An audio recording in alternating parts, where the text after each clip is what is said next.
Welcome to NSU support. Netaji Subhas open ইউনিভার্সিটির সমস্ত বিলিস ছাত্রছাত্রীদের উদ্দেশ্যে একটি নতুন নোটিশ জারি করা হয়েছে। বিলিস অর্থাৎ ব্যাচেলার অফ লাইব্রেরি সায়েন্সের যে সমস্ত স্টুডেন্টরা আছো তাদের জন্য এই নোটিশটি এসেছে। আমি একটি ভিডিওটিতে বলেছিলাম যে ব্যাচেলার অফ লাইব্রেরি সায়েন্সের যে যারা স্টুডেন্ট আছে তারা কিন্তু অনলাইন অ্যাসাইনমেন্ট পরীক্ষা দেওয়ার সময় অনেক রকম সমস্যার সম্মুখীন হয়েছিল। তারা কিন্তু অনেক পেপার সাবমিট করতে পারেনি বা কিছু পেপার সাবমিট করার পর কিন্তু এক্সাম সাবমিট হয়ে গেছিলো। তো সেই সমস্ত স্টুডেন্টরা যাদের কিন্তু পুরোপুরি যারা এক্সাম দিতে পারেনি বা যারা কিছু পেপার সাবমিট করার পরই এক্সাম সাবমিট হয়ে গেছিলো বা যাদের রিসেট অপশানটি আসেনি, সেই সকল স্টুডেন্টদের জন্য একটি সুখবর আছে। কারণ কি, এক্সামিনেশান নোটিশ পোর্টালে যাওয়ার পর আমরা একটা নোটিশ দেখতে পাবো। সেখানে দেখো 5ই জুলাই তারিখের একটি নোটিশ আছে, যেখানে আছে notice regarding reopening of online submission of assignment for বিলিস term and examination December 23। এই ডিটেলসে এখানে ক্লিক করে আমরা দেখে নেব নোটিশটিতে কি বলছে।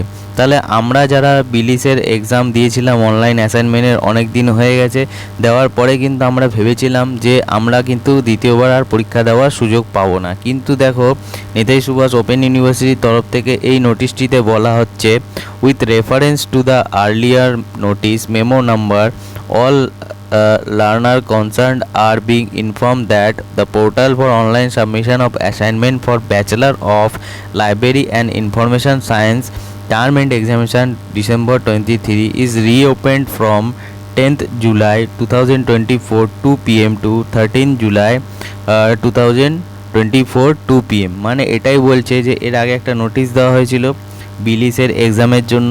তো সেই নোটিশের পরিপ্রেক্ষিতে হচ্ছে গিয়ে যারা তোমরা অনলাইন অ্যাসাইনমেন্ট এক্সামিনেশানে দিতে পারোনি বা যারা সবকটি পেপার সাবমিট করতে পারোনি, তাদের জন্য কিন্তু আবার রিওপেন করা হচ্ছে এই পোর্টালটি। কবে থেকে পোর্টালটি ওপেন হচ্ছে? 10 জুলাই 2024 দুটোর থেকে শুরু হচ্ছে, 13 জুলাই 2024 দুটো পর্যন্ত কিন্তু এই পোর্টালটি খোলা থাকবে। It may please be noted that candidates who could not submit online assignment totally or partially in earlier occasion will be permitted to submit the online assignment। এর মানে এটাই বলছে, যারা গিয়ে এর আগে যে ডেট দেওয়া হয়েছিল সেই ডেটের মধ্যে যারা টোটালি বা পার্শিয়ালি, যারা পুরোপুরি কোনো পেপার জমা দিতে পারোনি বা দু একটা পেপার যাদের মিস হয়ে গেছে, তো তাদের জন্য কিন্তু আবার নতুন সুযোগ দেওয়া হয়েছে অনলাইন অ্যাসাইনমেন্টটি সাবমিট করার জন্য। ঠিক আছে। It may also be noted that, এবং এটাও বলা হচ্ছে যে only the candidates who are eligible to download the assignment submission slip can submit the said online assignment.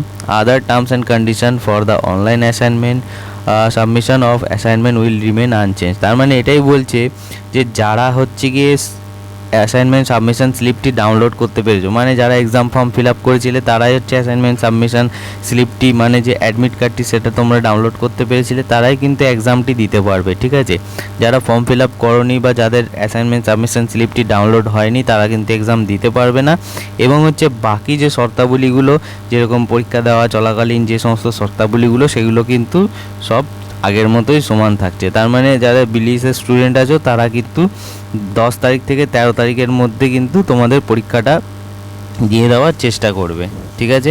এই হচ্ছে আজকের নোটিশ। যদি ভিডিওটি ভালো লেগে থাকে তাহলে অবশ্যই চ্যানেলটিকে সাবস্ক্রাইব করবে এবং ডেসক্রিপশান টেলিগ্রামের লিঙ্ক দেওয়া আছে, সেই লিঙ্কের মাধ্যমে টেলিগ্রাম গ্রুপে তোমরা জয়েন হতে পারো। দেখা হচ্ছে পরবর্তী ভিডিওতে।